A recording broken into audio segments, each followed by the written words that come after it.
Boa noite, dia 26 de outubro de 2021, 19 horas, começando agora mais uma live do Sechá, né? Oi Sanzinha, boa noite, tudo bom? Hoje nós temos um grande amigo, um psiquiatra, o Marcos Zanetti, né? Vocês vão adorar a conversa de hoje, é um cara muito bacana e como, né, todo bom médico, o paciente sempre em primeiro lugar, né? Oi Camila, você por aqui? Oi mãe. Então o Zanetti me avisou que ele estava com alguns problemas no consultório, ele vai demorar um pouquinho para entrar, né? Isso faz parte, né? E olha que o Zanetti, ele não é de se atrasar, muito pelo contrário, ele é um cara assim, muito assim do horário, né? Boa noite Marcel, mas isso, né, por conta aí da profissão, entendo bem o que é isso. Então a gente vai aproveitar esses minutos, né, para a gente estar aqui conversando. Se alguém tiver alguma dúvida, né, por favor me fale, tá? Eu já conversei, né, com o pessoal do Sechá. A gente vai fazer o seguinte: tem muitas dúvidas, né, que aparecem, que eu acabo respondendo, né, no dia a dia. Mas a gente vai começar a segurar um pouco essas perguntas para que nesse momento como agora eu possa estar respondendo, né? Ou se não, como é que na primeira terça-feira do mês, né, na live de perguntas e respostas eu posso estar aqui falando. Né, o João Negromonte, que é o nosso jornalista que acompanha aqui as lives junto comigo, colocou aí: como é que foi o Cannabis Think? Conte para nós. O Cannabis Think foi um evento que teve esse sábado, né, um evento que teve da The Green Hub junto com a Humanitas 360, mas é uma iniciativa da The Green Hub, né, onde, né, como o próprio nome diz, Cannabis Think é pensar em cannabis. O Zanetti entrou, né, então deu tudo certo nessa última consulta dele, daqui a pouco ele já está por aqui. Mas o evento foi sensacional, pena que foi só um dia, né, toda a The Green Hub, né, tá de parabéns pelo evento, né? Encontramos assim, fazia tempo que eu não encontrava tanta gente, né, desse ecossistema da cannabis, até porque por conta da pandemia tudo a gente ficou bem afastado, né? João, o Zanetti está tudo certo aí para entrar? Estou conferindo com ele aqui. Tá, beleza então mais uns minutinhos, mas se alguém tiver alguma pergunta, satisfação em conhecê-lo. Pena que foram poucos minutos. Leandro, um abraço, a satisfação foi minha também.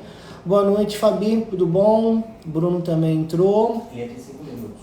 Tá, então recebi agora aqui um aviso, né? O doutor Marcos Zanetti, mais 5 minutinhos, ele vai estar aqui com a gente até lá. A gente vai respondendo aí as perguntas, se alguém tiver aí falando sobre esse evento, né, que teve nesse sábado, né, o Cannabis Think, né, que foi sensacional. Pena que foi só um dia, né, que não houve condição de colocar todas as pessoas que estavam interessadas em participar do evento, por uma questão aí de saúde. A gente tem aí um controle muito grande das pessoas. Eu acabei ficando numa mesa, moderando uma mesa sensacional, né? Na minha mesa estava a Amanda, que é da Merck, né? Não é da Merck a farmacêutica, é da Life Science, né? Uma divisão, uma das 3 divisões da Merck. Essa é mais voltada para questões de ciência, né? A Merck, ela vem ocupando cada vez mais um lugar, né, na questão das análises e na qualidade dos produtos à base de cannabis, não só do produto final, que é o óleo, mas também da planta, do solo. Ela faz análise de toda essa cadeia, desenvolvendo principalmente uma metodologia acessível, né, acessível e sustentável, né? A Cíntia aqui está falando assim para falar dos internacionais. Já vou falar, já terminando aqui minha mesa, eu já falo. Então estava a Amanda, o Fabrício Pamplona, um dos neurocientistas mais importantes que nós temos no país, não só na área da cannabis, né? E tivemos a Juliana Mello. A Juliana Mello é uma nutricionista, né, que ela vai além, né, da nutrição. Ela vai desde o do cultivo, ela realmente assim, põe a mão na terra. E eu aprendi muito com essas pessoas, né? Esses três personalidades de muito sucesso naquilo que fazem, né? Mas que tinham um sinergismo muito grande, né? Relacionados ao novo, ao empreendedorismo e à saúde. Dos convidados internacionais, eu assim de cabeça, eu não vou saber todos, mas estavam lá que eu conversei assim por um tempo considerável, né? Primeiro, né, foi o Sebastian Marroquin. O Sebastian Marroquin é o filho do Pablo Escobar, né? Ele estava no evento, né? O Marroquin é um grande pacifista, né? Trouxe a sua experiência, né, do combate às drogas, aquilo que ele veio feito, lançou 2 livros, né, que ele escreveu, um sobre o pai dele, muito bacana, e tava também personalidades como a Keila ela é a CEO da Revive de Brasil, ela faz um trabalho muito bacana, que ela coloca mães de pacientes para estar atendendo como se fosse um representante comercial, né? Isso propicia, né, que essas mães se sintam mais confortáveis, que tenham um papel importante na sociedade. Então, e ela trouxe junto com ela um outro, né, uma outra personalidade, que é o Patrick. O Patrick é um irlandês, ele tem um trabalho junto à ONU. Vocês, logo a gente vai ter, né, 2 entrevistas, uma com aquele e outra com ele, saindo no portal do Sechá. Né, a Cíntia falando, né, que a minha apresentação lotou todas as apresentações lotadas, foi muito bacana. Opa, chegou. Vamos lá, Dr. Marco Zanetti. Já deu. Oh! Olá, Pedro. Tudo bom? Tá me ouvindo bem? Tô ouvindo bem, sim. Que bacana, deu tudo certo aí no consultório? Deu sim. Sempre aquele efeito dominó, né, no final do dia, mas deu tudo certo aqui. Tava só montando o tripé aqui para a gente bater o papo. E aqui no consultório a mesma coisa. Acabei as consultas também, que era para acabar 1 hora atrás, acabei agora há pouco, né? Mas assim, isso daí é normal da profissão. E obrigado por você aceitar nosso convite, viu? Imagina, é um grande prazer, né? Um grande prazer. Bom, a gente já se encontrou, né, em eventos de cannabis em aula e agora a gente bater Sim. esse papo é um tema que sempre, nossa, eu sempre adoro falar por várias razões, né, Pedro? Porque é instigante, tem sempre coisa nova surgindo, sempre muita controvérsia, né? É um tema sempre quente, né?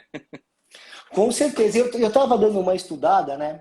Alguns detalhes acadêmicos seus. Então, Dr. Marcos Zanetti, ele é graduado pela USP, aqui de São Paulo, é mestre e doutor também pela USP.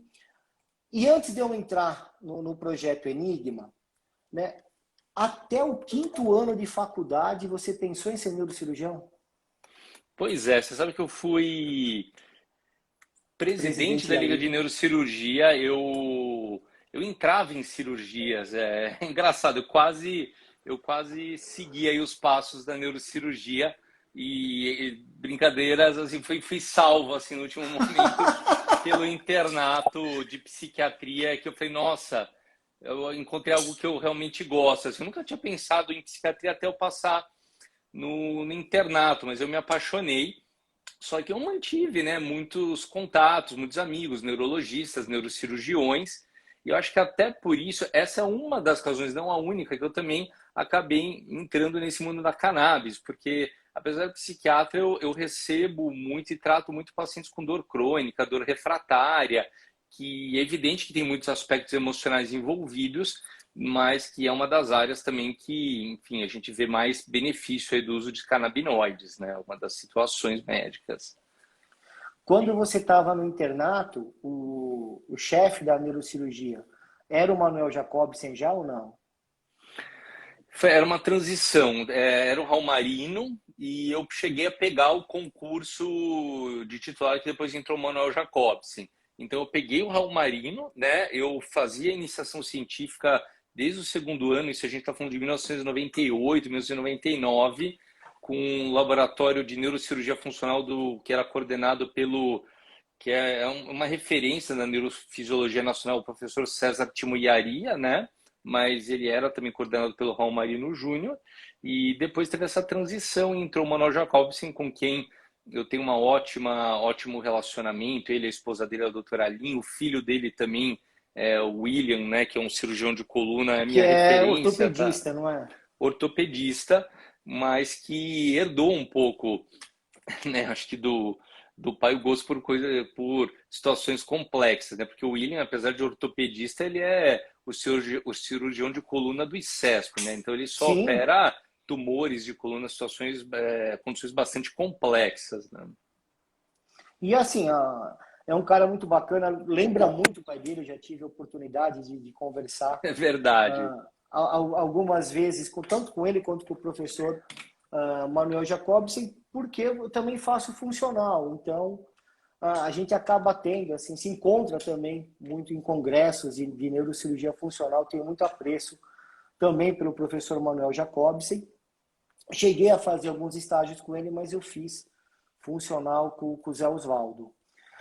E, Legal. embora eu tenha perdido um grande colega, né? A neurocirurgia perdeu um grande colega, né? Mas tudo bem. Meu avô era psiquiatra, viu? Ah, é? Era Não psiquiatra. sabia, não sabia, Pedro. Eu tenho assim uma ligação muito grande com a psiquiatria, né? Porque a transição de consciência, mente e cérebro foi sempre uma coisa que me deixou muito intrigado, né? A diferença é que ao invés de eu ir mais para a parte, né, da funcionabilidade, eu fui mais para a parte anatômica. Zanetti, eu li uma coisa sobre você que eu fiquei assim bastante interessado, cara. Projeto Enigma, um projeto multicêntrico mundial na busca de uma melhor compreensão dos cérebros e dos transtornos neuropsiquiátricos, e que você exerce um papel importante, com uma contribuição mais do que relevante nesse projeto. Na verdade, assim, eu exerci, né? Para mim é um grande prazer, uma grande honra ter podido participar do projeto Enigma, mas isso são, vamos chamar assim, estertores do meu doutorado e pós-doutorado, né? Então, eu fiz meu doutorado e meu pós-doutorado entre 2009 e 2016, se a gente juntar os dois, e inicialmente com inteligência artificial, classificando imagens de ressonância magnética, mas depois também incorporando imagem por tensor de difusão e medidas de biologia molecular. E a gente participou do projeto Enigma, na verdade, né, compartilhando os dados e também contribuindo cientificamente claro, com a discussão dos resultados que são gerados. Mas ele é provavelmente o maior consórcio multicêntrico de imagem e genética em transtornos neuropsiquiátricos do mundo.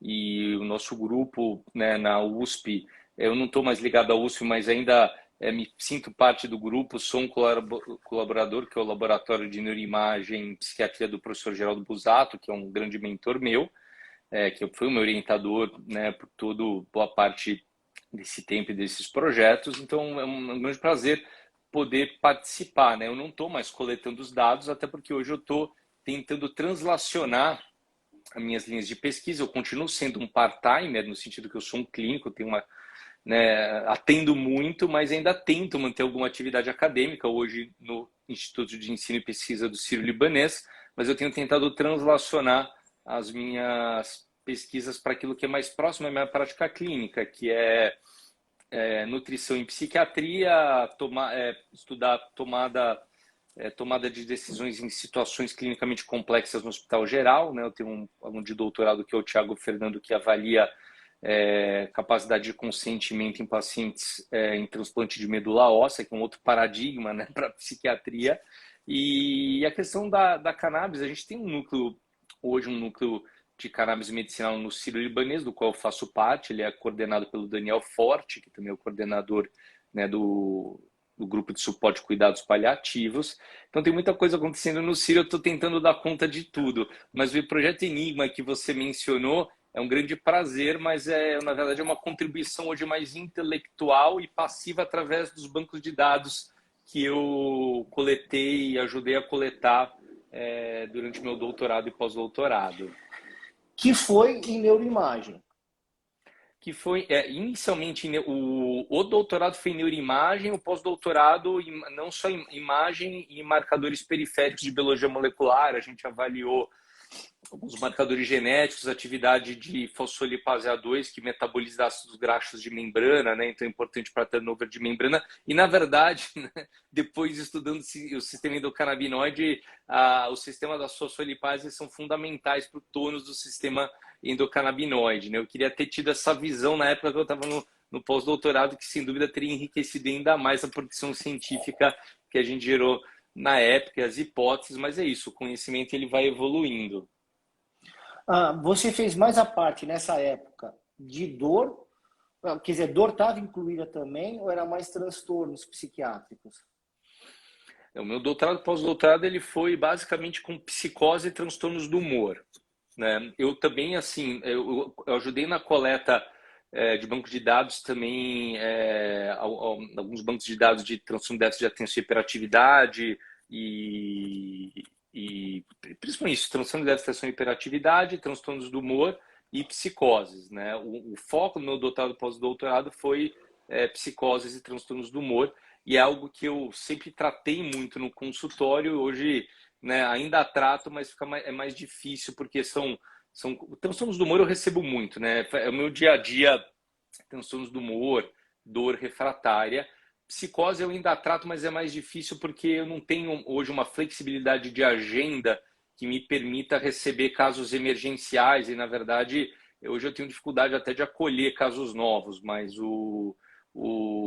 infelizmente, felizmente por um lado, mas infelizmente por outro, porque eu gosto muito, mas eu sinto que às vezes eu estou chegando no limite físico, sabe, Pedro? Acho que você já sentiu isso certamente em alguns momentos.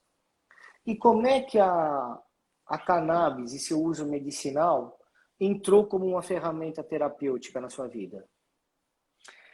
Então, isso eu sou muito grato a uma amiga minha que também foi durante muito tempo uma sócia, né, a gente tinha uma sociedade de pessoa jurídica, que é a Ana Uni, que você deve conhecer, e ela que me levou para esse mundo da cannabis. Teve um evento, eu esqueci o nome, um congresso que foi no Centro de Convenções Rebouças em 2018, eu comecei a estudar.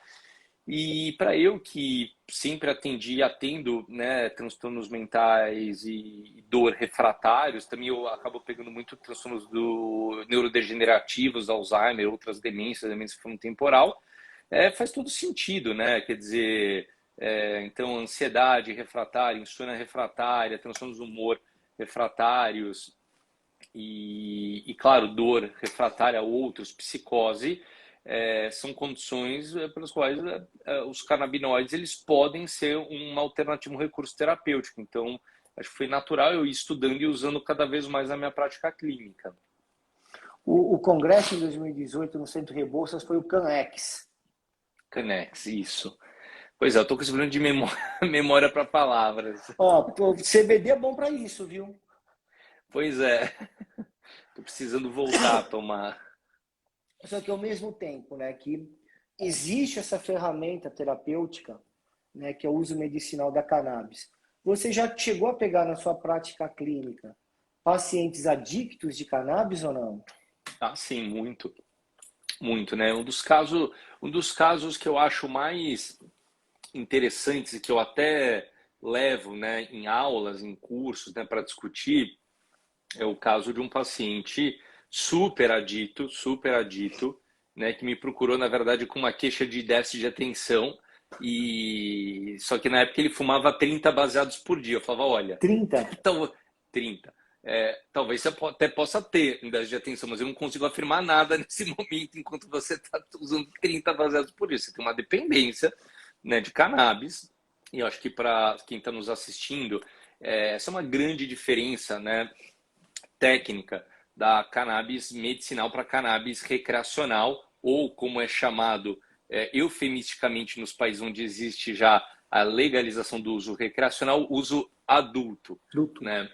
Mas a cannabis do mercado recreacional, ela é muito enriquecida em THC, ela praticamente não tem canabidiol, né? Não que o THC não tenha propriedades ou potencial, ações potencialmente terapêuticas e benéficas à saúde, mas em doses muito altas e sem os outros canabinoides, realmente existe um risco, e dependendo da fase da vida da pessoa, principalmente no jovem, no adolescente, né, isso pode impactar o neurodesenvolvimento e pode favorecer a ocorrência de psicoses. E no caso desse paciente, depois de um tempo, foi isso que aconteceu. Ele, na verdade, rompeu comigo por um tempo, porque eu ficava no pé dele para ele diminuir o uso ou parar o uso, e que não dava para tratar nenhum déficit de atenção dele. Certamente ele já tinha, né, dificuldades cognitivas e mesmo síndrome amotivacional por conta do uso abusivo de cannabis. Mas aí ele teve um surto psicótico 2 anos depois, quando a família me buscou de novo. E a verdade é que o que melhorou a psicose dele e ajudou ele a diminuir o uso, né, da cannabis recreacional foi a cannabis medicinal, né? Então e é incrível, porque ele não chegou a zerar o uso de cannabis recreacional, diminuiu bem, mas não zerou. Hoje ele fuma 2 baseados de, que é uma bela redução, mas ele hoje está sem sintoma psicótico, com tipo 300 miligramas dia de um óleo de canabidiol e um óleo full spectrum, né? Então é uma super história de sucesso, e ele chegou a ter antipsicóticos tradicionais, e ele é um paciente que não tolerou os antipsicóticos tradicionais, né? Isso é uma vantagem do canabidiol, vamos chamar assim, para o uso como antipsicótico. O canabidiol, se a gente pensa, né, quais são os riscos, né, os efeitos adversos mais preocupantes dos antipsicóticos tradicionais, que é distúrbio do movimento e síndrome metabólica, o canabidiol trata isso até. Então, é uma grande vantagem quando a gente consegue usar ele como antipsicótico. E no caso da adição, da dependência de cannabis, isso acontece porque o CBD ele acaba competindo com os efeitos do THC, seria por isso ou não? Se a gente fosse, talvez, resumir bem o efeito do canabidiol e do THC, o THC ele vai tender a ativar o sistema endocannabinoide. E o canabidiol ele tende a contrapor uma superestimulação do sistema endocannabinoide. Tem ainda ação sobre os outros receptores, né? Então, o canabidiol ele não atua apenas no sistema endocannabinoide, ele atua tem também receptor serotoninérgico, não 5-HT1A. Fluidez de membrana, canais iônicos transmembrana, né? Tem os receptores vaniloides, quer dizer, o canabidiol é uma molécula que tem uma ação multimodal e que parece que muda com a dose, né? Então, por exemplo, aqueles estudos, né, paradigmáticos do grupo de Ribeirão Preto, né, do canabidiol, para aquele paradigma de ansiedade social, eles observaram claramente o efeito ansiolítico agudo no paradigma de falar em público, não paradigma de ansiedade social, uma curva, né, dose-resposta ensino, né, no qual a dose de 300 miligramas de canabidiol isolado tem uma ação ansiolítica aguda que aparentemente se perde com doses maiores. Eles têm alguns estudos em modelos animais, o grupo lá de Ribeirão Preto, né, do professor Zuardi, do Kripa, né, do Halak, sugerindo que isso se deve que em doses maiores o canabidiol passa a modular predominantemente receptores vaniloides, que também podem contribuir para o efeito anticonvulsivante e talvez antipsicótico também, né? Os receptores vaniloides eles também modulam a neurotransmissão de uma forma ainda não totalmente conhecida. Elucidada, então, né? Elucidada. É bem complexa a ação do canabidiol, mas o fato é que, né, eu não tenho dúvida que ele tem ação antipsicótica, né? Mas tem essa particularidade na ansiedade, né? Então, que dependendo da dose, ele vai ter uma ação mais eficaz em um ou outro perfil de sintomas, né? Então, é algo que a gente tem que levar em consideração também.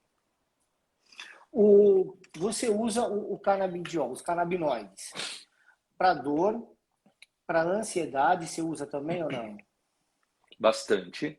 Distúrbio de sono?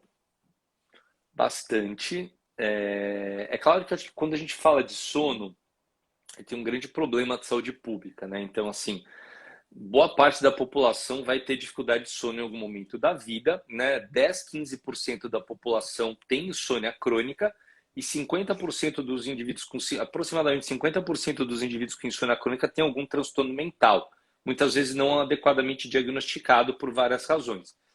Mas o fato, eu estou fazendo essa ressalva porque assim, eu uso, claro, muito canabidiol para sono também, mas o fato é que o tratamento de primeira linha para insônia não é farmacológico. As pessoas não querem fazer o que tem que fazer, que é higiene de sono, que é controle de estímulos, né? Tem a famosa TCCI, terapia cognitivo-comportamental para insônia, que é objetivamente o tratamento de primeira linha para insônia, mas é aquilo, as pessoas querem soluções fáceis e isso às vezes não ajuda no sono, né? Mas vamos pegar assim, pacientes, né, na minha experiência prática, pacientes com insônia crônica que já passaram por vários sedativos hipnóticos e principalmente uma situação que eu tenho visto, primeiro que é muito frequente, mas que eu tenho visto um grande benefício, né, do canabidiol em pacientes com dependência de zolpidem, né, que tem sido muito frequente, né, principalmente zolpidem que Sublingual. dissolve, né, orodispersivo, sublingual, que os pacientes falam, né, você pega o zolpidem comprimido normal e o orodispersivo, eles falam, o sublingual ele dá uma brisa. Os pacientes falam, Sim, realmente, fala isso mesmo. algo fala isso mesmo, e é incrível. Assim, eu recebo aqui pacientes usando doses assim cavalares, tipo 40, 50 comprimidos por dia, e daí Aqui bateu 20, 30, 40, 50 ainda não. e aí o que acontece? A pessoa começa a ter que tomar de dia, porque ela não tem abstinência, né? E o canabidiol, como ele também ele tem um efeito anticompulsivo, né? Eu acho que ele ajuda muito nesse desmame. Então é uma situação que eu tenho visto bastante benefício também, né? Hoje em dia, não, é claro que assim, a gente acaba ainda, né, reservando os canabinoides para pacientes mais resistentes, mas na verdade quando chega essas dependências de zolpidem, eu já de cara assim, não, vamos para o canabidiol porque realmente é o que eu vejo os melhores benefícios. Para sono, né, para distúrbio do sono, teu canabinoide de escolha é o CBD ou vai variar de paciente para paciente? Olha, em geral é o CBD, mas eu vou dizer que pacientes com dor crônica, eu já ouvi de vários pacientes que o que melhora o sono é o THC e não o CBD. Aqueles pacientes que têm um, uma condição, né, que os permite comprar, porque às vezes o ideal, né, paciente com dor crônica, quando possível, é claro que isso tem um custo muito elevado, quando é possível você modular o canabidiol e o THC separadamente com dois produtos separados, é sempre mais interessante, né? Mas claro que isso tem um custo muito elevado, não é todo mundo que consegue, né? E aí às vezes a gente usa um óleo full spectrum, que você não é mais difícil você titular separadamente. Mas os pacientes que você titula separadamente canabidiol e THC, muitos pacientes com dor crônica falam, olha, entendi que você falou que é o canabidiol que ajuda no sono, mas olha, foi quando você aumentou o THC que eu comecei a dormir melhor, né? E você pode pensar, poxa, mas então é por conta da melhora da dor, mas não pareceu ser assim por conta necessariamente da melhora da dor, né? Eu acho que bom, é por isso também que muitas pessoas fumam maconha recreacional. O THC em dose baixa ele tem um efeito relaxante, porque na verdade ele assim, tem toda uma questão complexa da fisiologia, né, da concentração dos receptores canabinoides nos interneurônios glutamatérgicos e GABAérgicos e que dose que satura, mas o THC em dose baixa ele tende a ser mais relaxante também, né, do que estimulante. Eu gosto muito do THC, né, principalmente no Parkinson rígido acinético, por esse efeito relaxante, eu acho que ajuda bastante no sintoma da rigidez do Parkinson, mas para sono, eu tenho a impressão que ele diminui a fase REM do sono. Você teve essa impressão alguma vez ou não? Olha, é bem possível, né? Porque como ele tende a ser dopaminérgico, por exemplo, né, clonidina. Clonidina, poxa, eu tenho pacientes com insônia refratária que eu dou clonidina, mas a verdade é que os estudos mostram que a clonidina ela diminui a fase REM do sono e ela né, indiretamente ela aumenta a liberação de dopamina. Então, acho que é um fenômeno, aliás, assim, antidepressivos diminuem a fase REM do sono, a clonidina. Então, tudo que tende a ser dopaminérgico assim, se a gente pega, né, nos estudos, tende a diminuir a fase de REM do sono. Então, eu acredito que o mesmo possa acontecer com o THC. Entendi, porque assim, eu tenho usado, eu gosto para tratar sono, eu gosto de CBD. Eu acho que ele melhora a qualidade do sono, mas eu não vejo no canabidiol como um indutor de sono, né? Então, às vezes eu faço, quando é permitido, eu consigo fazer isso. Eu associo os dois, né? Um óleo com um pouco mais de THC, com um óleo geralmente ou Broad Spectrum, que é o espectro ampliado sem THC, Sim. né? E acabo usando de dia esse e à noite eu acabo usando os dois. Você já chegou a usar para sono um canabinoide chamado CBN? Não. O Tá, é que CBN não, o CBN, não o CBG, o CBN. CBN, Canabinol. o canabinol. Não, Eu achei assim, não tenho experiência com ele para o eu sono. achei interessante, viu, o CBN Que para ele sono. é um produto da metabolização do THC, o Isso CBN, né? é o THC envelhecido. Ele perde Isso. o efeito psicoativo dele, né, e permanece com um efeito mais relaxante e sedatório. Eu tive uma boa experiência. Também não tenho uma Legal. larga experiência para poder falar, bater no peito, falar, olha, CBN é o caminho. Mas daqueles que eu usei, né, achei bem interessante, acho que é um canabinoide que tem que ficar aí no nosso radar, né? Teste genético. Você tem utilizado essa ferramenta ou não? Depende qual teste genético que você está Para falando. canabinoides, de metabolismo de canabinoides. Metabolismo de canabinoides, sim. Metabolismo de endocannabinoides, eu acho, pelo menos os que tem aí, eu acho uma balela, minha opinião sincera. Metabolismo de fitocannabinoides, que na verdade é CYP2C9, 2C19, 3A4, 3A5, isso qualquer farmacogenético hoje dá essa informação. Agora, esses testes genéticos específicos para sistema endocannabinoide, que vão, né, dizer se o indivíduo é mais sensível a THC, a CBD, qual dose, né? Porque eles vão lá, avaliam o polimorfismo do gene da amida hidrolase de ácidos graxos, da monacilglicerol lipase. Eu particularmente não acredito, e a razão para isso é porque quando você estuda o impacto, bom, primeiro assim, quando você estuda, né, a distribuição dos receptores e das enzimas de síntese e metabolização dos endocannabinoides no sistema nervoso, você vê que é heterogêneo e que, na verdade, existe uma redundância de vias, tanto de síntese como de metabolização, que variam de acordo com a região cerebral e variam de acordo com alguns estados fisiológicos. Por exemplo, nos estados pró-inflamatórios, você tem um upregulation de COX-2, e aí a metabolização já vai para COX-2. Então, assim, você não tem como prever isso. Tá? É um sistema complexo que você, ao meu ver, você não tem como prever isso só com teste genético estático e que avalia parte da história. Então, eu particularmente, minha opinião pessoal, eu uso muito, já dei cursos de teste farmacogenético, mas esses testes genéticos focados para cannabis, eu não acredito. Eu acho que não tem. Primeiro, assim, eu acho que muitos dos genes estudados, eu não vejo tanto ainda evidência na literatura para afirmar o que tem sido afirmado. E olhando a dinâmica do sistema endocannabinoide, que, como eu disse, varia de acordo com a região cerebral, com o circuito cerebral e mais com o estado cerebral, se mais ou menos inflamatório, eu acho muito difícil afirmar o que esses testes afirmam. E quando se falam a respeito assim da probabilidade, né, de você ter uma psicose, como é que é mesmo? Aumentar a ansiedade, ficar impossível, você acha que eles ajudam nessa tomada de decisão ou ainda não? Ainda não chegou nesse ponto?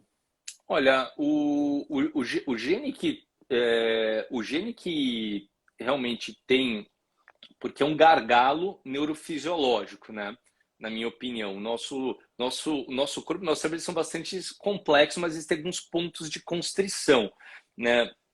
O único gene que codifica uma enzima que realmente ela é um ponto de constrição na metabolização, na inativação da dopamina liberada nas sinapses, principalmente no córtex pré-frontal, é o gene da Conte, que a gente sabe que quem tem uma atividade aumentada de Conte, até por ter uma tendência a uma disfunção executiva, tem um risco aumentado para psicose. Mas aí vem um detalhe interessante. Quando você analisa, tem um estudo genome-wide publicado em algum dos jornais da Nature, e eu, se não me engano, em 2018, posso depois pegar a referência direitinho, mas é um exame muito interessante porque ele avaliou o risco poligênico associado ao uso da cannabis, quer dizer, um indivíduo que tende a usar cannabis, e com que tipo de outros fenótipos esse risco poligênico se correlaciona. E, curiosamente, o risco poligênico de você usar cannabis está fortemente correlacionado com você desenvolver psicose. Então, é uma pegadinha da natureza. A pessoa que mais gosta de fumar maconha é a que mais vai dar errado, né? E aí, quando você avalia, né, os estudos de sistema endocannabinoide nas psicoses, né, você começa a entender o porquê. Então, assim, é curioso que a gente fala muito de ansiedade, transtornos do humor, mas quando a gente pensa assim, né, a pergunta, qual transtorno mental o sistema endocannabinoide foi melhor avaliado em vivo ou pós-mortem, mas assim, populações clínicas, vivas ou pós-mortem, foram as psicoses e a esquizofrenia. E o que você tem estudo que avalia anandamida, expressão de receptor CB1 periférica, você tem estudo de expressão gênica pós-mortem no cérebro, na espécie pós-mortem, e você tem estudo de PET com marcador de receptor CB1. E aí é consistente que os indivíduos com psicose, eles parecem expressar menos receptor CB1 e eles são mais hiperreativos, eles têm maior capacidade de ligação. Então, o que isso significa? Que o THC em dose menor já vai saturar esses receptores e vai ativar mais ainda as vias dopaminérgicas. Então, é convergente com o achado desse estudo de Oz. Por que eu falei disso? Porque é um risco poligênico, né? Não é um ou outro gene que aparece no, sabe, 2, 3 genes que aparecem nesses testes genéticos. E quando a gente pensa na fisiologia, né, do sistema nervoso, a enzima Conte, catecometiltransferase, que desde 2006, né, tem um estudo, né, de interação gene-ambiente, né, que se mostrou que polimorfismos dessa enzima medeiam, de certa forma, o risco de um indivíduo desenvolver psicose após usar maconha na adolescência, né? Mas é porque essa enzima é um ponto de constrição, ela é a única via de inativação da dopamina liberada no córtex pré-frontal. Você não tem esses tantos pontos de constrição assim no sistema nervoso, como eu disse, no sistema endocannabinoide, você tem uma redundância de vias de síntese e metabolização. É muito diferente, né, o efeito de um polimorfismo funcional no gene da Conte e um polimorfismo funcional no gene da amida hidrolase de ácidos graxos, que é uma de várias enzimas, né, que metabolizam o endocannabinoides, e ela é promíscua, porque ela metaboliza a anandamina, mas ela também, dependendo da condição fisiológica, ela metaboliza o 2-arachidonilglicerol. Então, desculpa, a gente está aqui para uma discussão super técnica, mas para responder a sua pergunta e eu justificar a minha opinião. É só, para quem acha que prescrever, né, canabinoides é só mandar umas gotinhas ali que mal não vai fazer, né? Eu trouxe aqui meu amigo Marcos Zanetti para vocês verem que o negócio não é tão simples assim, que tem toda uma responsabilidade muito grande, questões de interações medicamentosas, e é bacana, porque é uma coisa, da mesma forma, né, que os canabinoides, numa determinada idade, eles podem desencadear algumas doenças psiquiátricas, como você falou da esquizofrenia. O CBD, ele é um dos canabinoides que pode ser usado no tratamento da esquizofrenia, dos sintomas da esquizofrenia, não é isso? Exato. Eu falei besteira. Né? É isso mesmo, né? E de fato, o canabidiol ele tem uma ação antipsicótica, né? Isso é documentado em 2 estudos clínicos controlados. Não tem uma super amostra, mas são 2 estudos muito bem executados. Um estudo head-to-head com um super antipsicótico, que é misoprida, o outro um estudo adjuvante com uma amostra um pouco maior. Mas, assim, eu não tenho dúvidas que o canabidiol tem ação antipsicótica. E aí você vê essa sabedoria da natureza, né? Como na natureza, antes do ser humano começar a manipular geneticamente, ficar fazendo seleção genética das plantas, você tem duas moléculas que, de alguma maneira, quando juntas, uma potencializa o efeito terapêutico da outra. Mas quando uma está isolada, isso pode gerar um desequilíbrio, né? Dependendo tudo bem, de alguns fatores individuais e da idade, mas que pode gerar um desequilíbrio. Então, em via de regra, as duas juntos é sempre uma boa ideia, né? O canabidiol junto com o THC, quando a gente quer usar o THC. E muitas pessoas perguntaram, eu vi perguntando qual o melhor canabinoide para transtornos do humor, qual o melhor canabinoide para dor. Existem nuances, tá? Mas e tem uma individualidade de resposta, que é isso que o Pedro também está trazendo. Mas, no geral, para dor, todos os canabinoides, se você pegar todos os canabinoides, tendem a ter algum efeito interessante para dor. O canabidiol tende a ter, o canabigerol tende a ter, o THC tende a ter. Então, para dor, quando mais a gente junta eles, parece melhor, né? Cada um tem uma propriedade que pode ajudar na dor e quando juntos eles se potencializam muito. Nos transtornos do humor, varia e é uma condição que a gente tem, infelizmente, os dados se limitam a estudos pré-clínicos, ou seja, não em populações clínicas, mas, por exemplo, né, isso que você falou, Pedro, eu concordo com você que o canabidiol dos canabinoides tem que ser aquele que mais relaxa, né? Tem os estudos, né? Aí sim, para ansiedade tem muito estudo controlado. Mas olha, eu vou dizer que eu já devo ter hoje prescrito, eu devo ter hoje eu devo ter entre 250 e 300 pacientes para os quais eu prescrevi canabinoides, por diferentes razões, né? E desses, eu já tive 5 casos que para mim foram uma virada maníaca para o canabidiol. Assim, de o cara ficar Cara, agitado, sério? o cara ficar insônia, inquieto, agitado, e eu prescrevi justamente pelo efeito relaxante para o sono.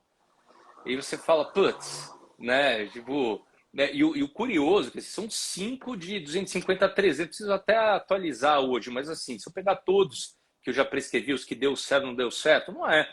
Tem gente que não responde, não é todo mundo que Sim, responde bem, não como é? Não qualquer, como serve qualquer fármaco, né? como qualquer remédio, mas mesmo assim, 5 é pouco. Mas curiosamente, desses 5, duas eram duas amigas muito próximas. Eu falei, não é possível, as duas. Fiquei até pensando se uma sugestionou a outra, mas era muito consistente, assim, da pessoa ela não ter. Foi um fenômeno mais físico, de inquietude, parecia até uma catesia mais do que uma hipomania. Não tinha elação do humor ou descontrole de impulsos, mas tinha uma insônia e uma inquietude motora, assim, impressionante, assim. Eu já tive uns cinco, digamos, pacientes com resposta paradoxal.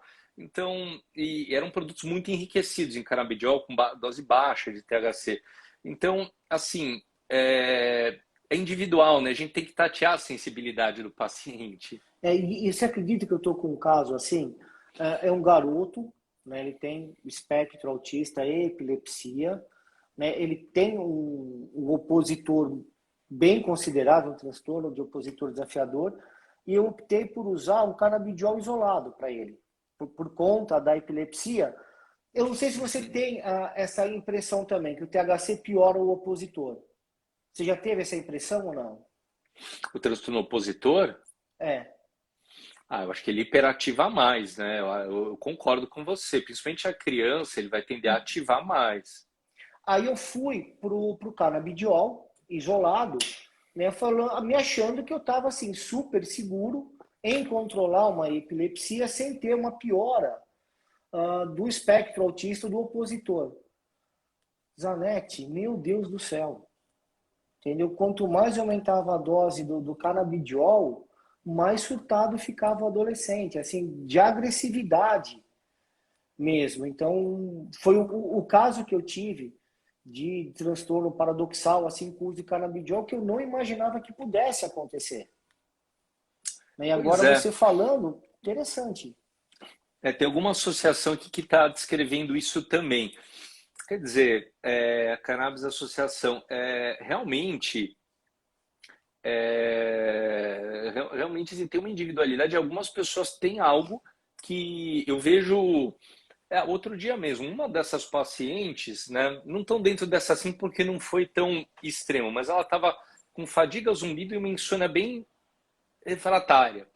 E aí eu fui pôr canabidiol para ela, piorou a insônia, mas ela falou, não, mas eu tô tomando de dia porque me dá uma energia. Eu falei, não, então deixa, mas assim, toma e de dia a gente pensa alguma outra coisa pro sono, mas assim, é curioso que tem alguns pacientes que parece que realmente o canabidiol tem algo um pouco antidepressivo mesmo, né? Que outros pacientes não têm. Eu tenho muitos pacientes com transtorno do humor, depressão refratária. Na média, eu não vejo assim um super efeito antidepressivo do canabidiol, mas tem isso, um subgrupo de pessoas que lhe dá uma energia que, claro que a gente precisava, né, estudar melhor, né, de repente, para esses pacientes, se alguém conseguir correlacionar com o teste genético de cannabis, eu vou começar a acreditar, mas né, não sei se vai cercar o fenômeno. Mas tem um subgrupo que eu acho que o canabidiol, de fato, né, tem uma ação assim, de aumentar a energia, às vezes até uma reação paradoxal em relação ao sono e à ansiedade. É muito curioso mesmo essas reações que a gente observa.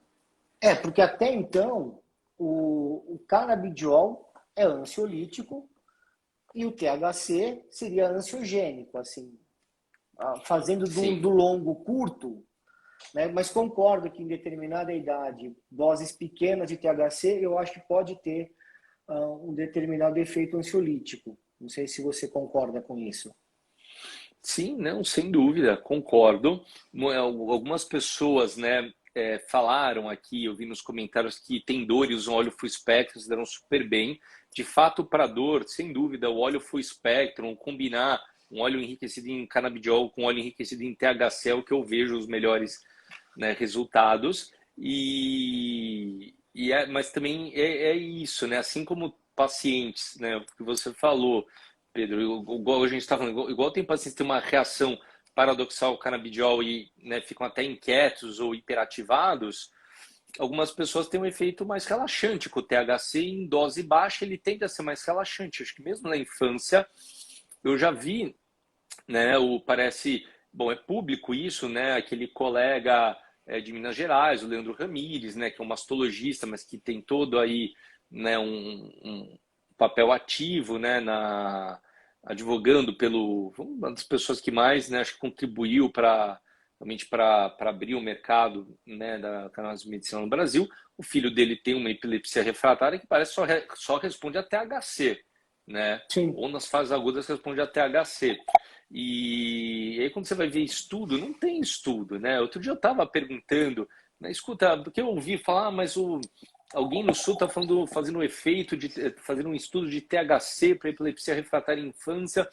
Perguntei para várias pessoas, não consegui descobrir se realmente está fazendo ou não está, mas eu acho que como tudo em neurologia ou em neuropsiquiatria, né, Pedro, a gente falta esses marcadores, esses biomarcadores para individualizar a resposta, né? E aí ainda tem muito a questão da tentativa e erro que desgasta algumas pessoas, apesar que na média a maior parte dos pacientes se beneficiam.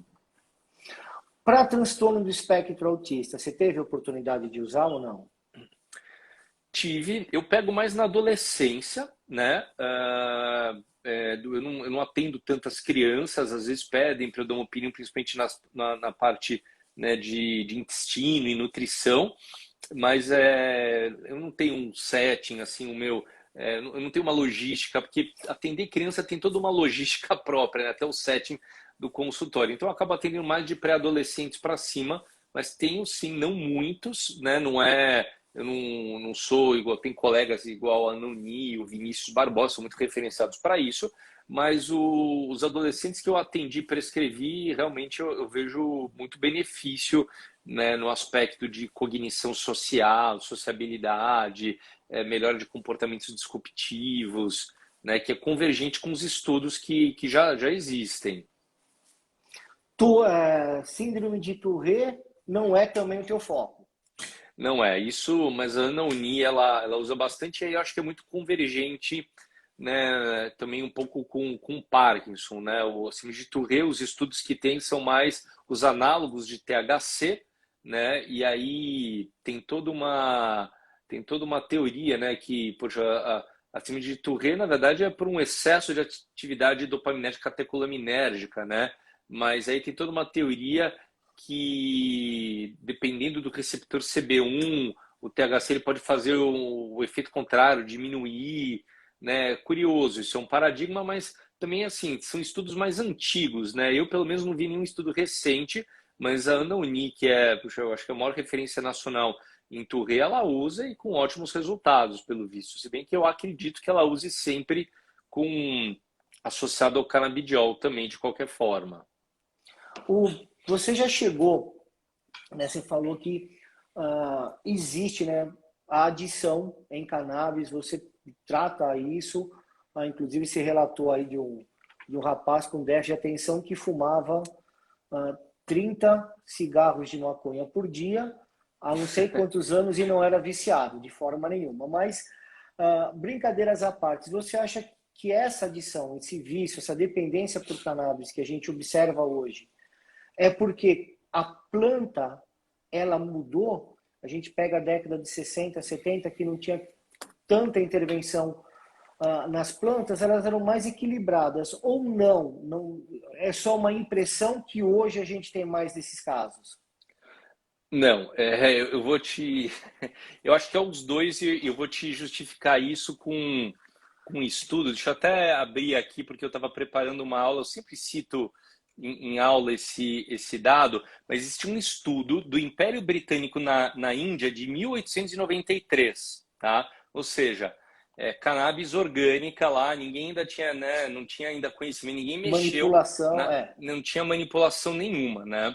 E por que o Império Britânico resolve fazer um estudo sobre... Ele criou, na verdade, chamava Indian Hemp Drugs Commission, né? Por que um império decide criar uma comissão para estudar, né, o problema da cannabis? Na época chamava ganja, né, na Índia, no século XIX.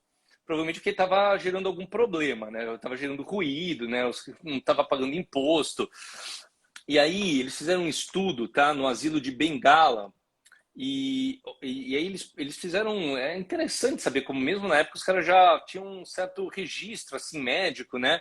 E eles fizeram todo um registro, um estudo retroativo dos registros médicos no asilo de Bengala de 1873 a 1893, né? E na média, isso varia de acordo com o ano, mas variou aí do ano de 25 a 45% das admissões no asilo de Bengala se deviam, no século XIX, a distúrbios comportamentais induzidos por ganja, em comparação com, em média, só 5% de álcool e 2% de ópio. Então, na verdade, existe um subgrupo de pessoas que dá errado, né? Quer dizer, a maconha na natureza, ela sempre teve, não essa concentração absurda que a gente tem, né? Não essa concentração absurda que a gente tem hoje com a variante genética, a seleção genética, que é só THC puro em doses em concentrações altíssimas, né? Maior no haxixe, que é a resina, e maior ainda nos óleos para vaporizar. Chega a 30% de THC, que é uma concentração, né, na planta. In natura, dificilmente você, né, vai ter, né, na planta, no skunk, dificilmente você vai ter mais que 10%, 12%. Nos óleos para vaporizar chega a 30%. Mas a maconha orgânica da Índia do século XIX, já muitas pessoas davam errado. Eu acho que isso mostra como tem uma sensibilidade individual, mesmo a doses menores de THC. Mas eu acredito sim que isso foi agravado nas últimas décadas por conta dessa seleção genética das plantas e que, de fato, tem estudos mostrando que, por exemplo, comparado com a maconha fumada recreacional dos anos 70, a concentração de THC hoje é muito, talvez mais de dezenas de vezes maior.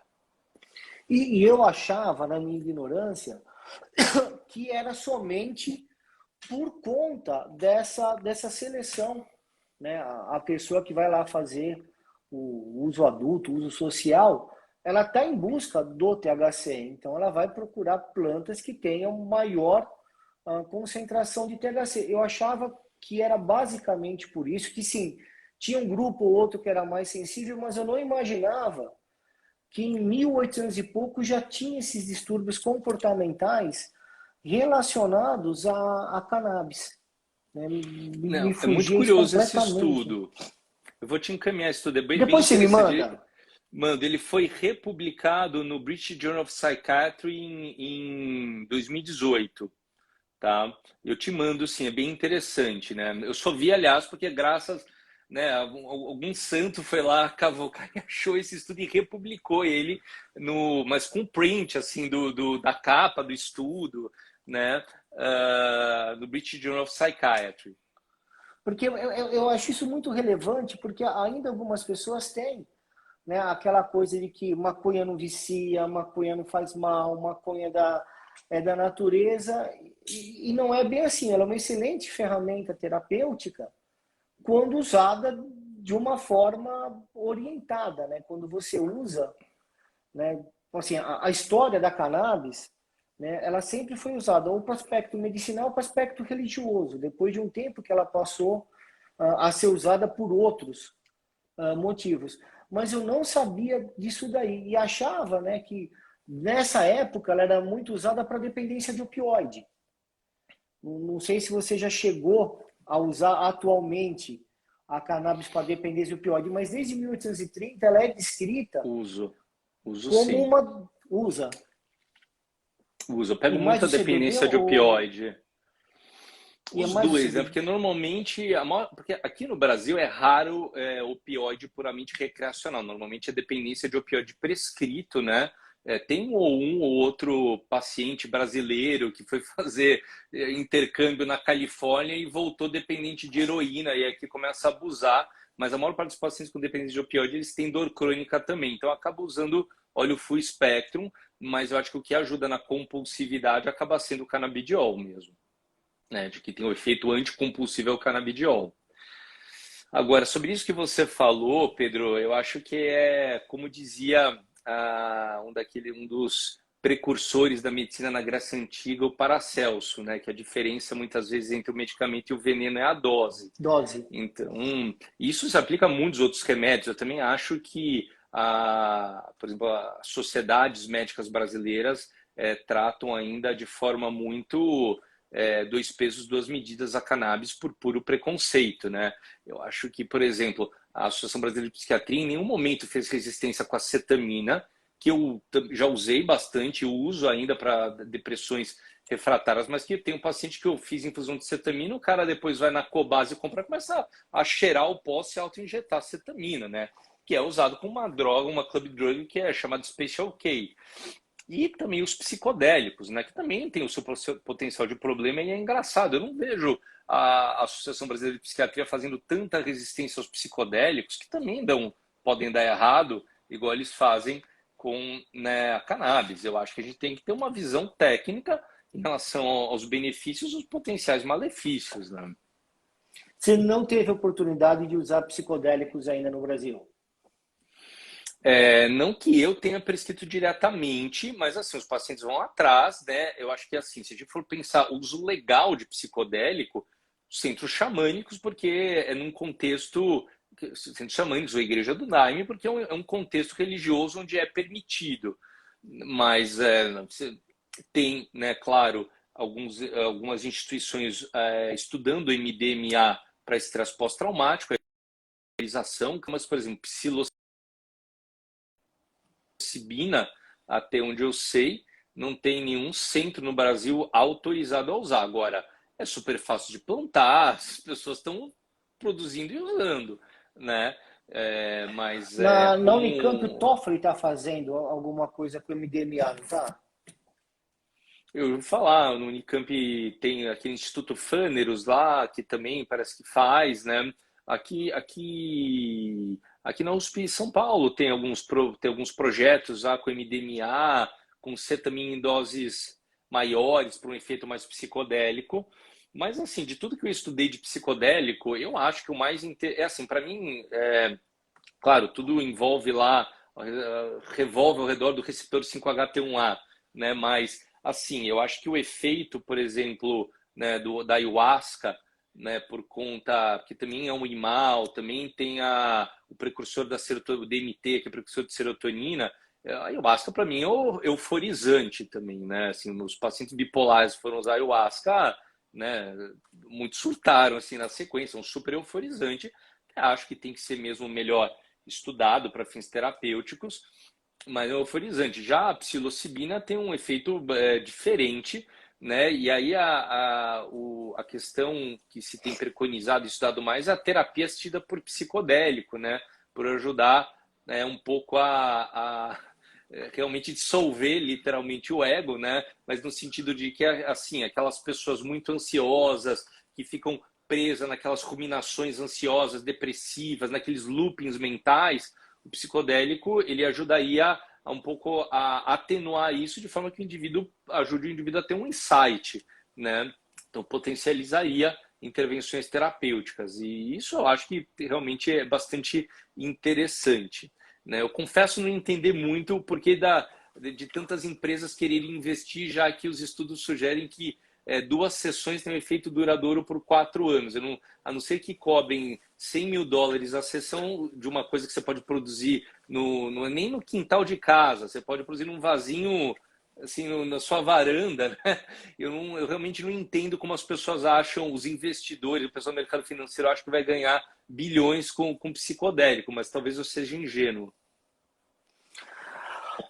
Zanetti, estamos chegando no nosso final. Você vê que uma hora conversando com você passa mais do que rápido, né? A gente até passou aí de uma hora, né? Normalmente até dou uma parada antes, mas é que é sempre muito interessante, né? Eu aprendo muito, né? Toda vez que eu converso com você, né? E em meu nome, em nome do Seixas, quero te agradecer pelo seu tempo. Eu sei que você está com milhões de coisas, inclusive na sua casa tá tudo bem lá, né?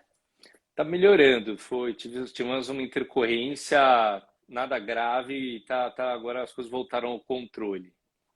E mesmo assim, né, mesmo com problemas em casa, consultório cheio, você ainda consegue separar uma hora aí para o Seixas. Então a gente fica muito agradecido, né, por esse privilégio dessa conversa. E eu quero deixar esses minutos finais dessa live para você mandar o seu recado, para você falar o que você quiser falar. Quero mandar aí um beijo aí para todo mundo, enfermeira canábica, a Keila, da Revive, de que eu estou tendo audiência dela finalmente, a Silvana, todas as pessoas que nos cumprimentaram aí. Um grande beijo para vocês e o microfone do Seixas é seu, Zanetti. Fica à vontade. Bom, Pedro, então, primeiramente, eu agradecer você, o Seixas, pelo convite. Para mim, realmente um prazer, espairece até esses bate-papos. Eu adoro terminar o dia com uma live assim. Eu não tenho feito mais realmente, né? Porque também tem muitas energias para dividir, família, tudo. Mas é um prazer, tá? De verdade, vamos repetir. E queria agradecer a todos pelo prestígio, pela participação. Beijos a todos. E de mensagem, né? Eu acho que assim é importante buscar informação de qualidade. Hoje a gente vive uma era, né? Eu acho que esse mundo digital, marketing digital, ele veio pro bem no geral, mas que também tem consequências complicadas, né? Então todo mundo quer às vezes tirar uma lasquinha, né, de algo do mercado, de algo que está surgindo, que tem potencial. E às vezes isso cria um ruído que é difícil, principalmente para o leigo, filtrar aquilo que é mais uma informação mais consistente e fidedigna, né? E eu acho que é por isso que a gente tem que sempre valorizar essas iniciativas, a gente buscar transmitir informação cientificamente consistente e de qualidade, isso que eu busco fazer. Acho que você faz isso assim com uma excelência muito grande. Teve um curso que nós fizemos juntos, que na hora da tua aula eu sentei na primeira carteira e falei, nossa, como eu aprendi, né, todo um pensamento científico. Então, muito obrigado. Para quem pegou a live aí pela metade, alguma coisa, ela fica gravada no IGTV. Legal. Né, do Instagram, vai estar lá. Né, vai ter uma parte 2 dessa live, porque a conversa com o Zanetti teria mais muita coisa, mas, Zanetti, muito obrigado, viu? Imagina, fico lisonjeado pelo seu último comentário, Pedro. Obrigado novamente, Cara, um grande abraço a todos. Hein? Abração, tchau, tchau.